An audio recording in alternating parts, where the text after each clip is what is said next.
आणि यानंतर पुढची महत्त्वाची बातमी, परिवहन मंत्री प्रताप सरनाईक यांनी आज एसटीच्या अवस्थेवर श्वेतपत्रिका मांडली। गेल्या अनेक वर्षांमध्ये एसटीची दुरवस्था झाली आहे हे सरनाईक यांनी मान्य केलंय। नव्या बसेस न आणणं, वेळेत भाडेवाढ न करणं आणि अवैध खासगी वाहतूक ही एसटीला घरघर लागण्यामागची प्रमुख कारणं या श्वेतपत्रिकेमध्ये नमूद करण्यात आली आहेत।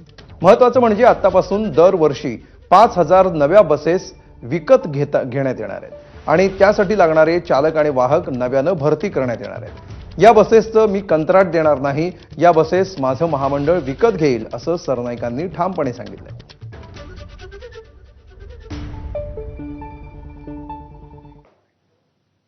तर एसटीच्या या श्वेतपत्रिकेमधले काही ठळक मुद्दे आपण बघूया ग्राफिक्सच्या माध्यमातून। एसटी बसेसची कमतरता हे एक महत्त्वाचं कारण एसटीच्या तोट्यामागचं।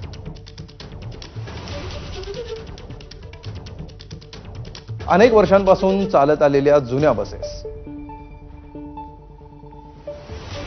अनिवार्य आणि तोट्यातील चलन,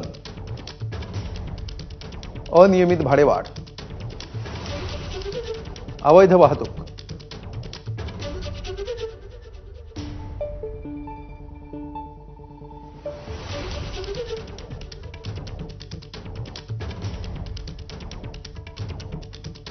उत्पन्नात वाढ होण्यासाठीच्या उपाययोजना काय सुचवण्यात आल्यात पहा। दरवर्षी 5000 नव्या बसेसचा समावेश करणं, भाडे तत्वावरील हायटेक वोल्वो बसेसचा समावेश करणं, भागीदारी तत्वावर खासगी वाहनांसाठी किरकोळ इंधन विक्री केंद्र सुरू करणं, एसटीच्या जागांचा बीओटी किंवा पीपीपी तत्वावर विकास करणं, 5000 एलएनजी इंधनावरील बसेसचा समावेश करणं, 1000 सीएनजी इंधनावरील बसेसचा समावेश करणं,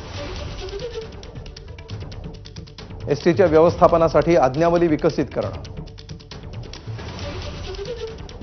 खर्चात बचतीच्या कामगिरीसाठी लक्ष्यांक निश्चित करणं,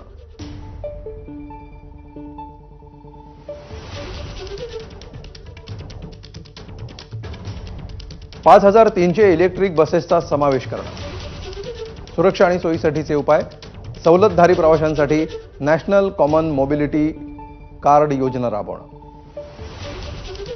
तिकिटांसाठी ETIM आणि ORS प्रकल्प राबवणं, प्रवासी आणि मालमत्ता सुरक्षेसाठी CCTV बसवणं, अपघातांचं प्रमाण कमी करणं, दूर प्रवास करणाऱ्या विना सवलतधारी प्रवाशांना सवलत देणं, कर्मचाऱ्यांसाठी विविध कल्याणकारी योजना राबवणं,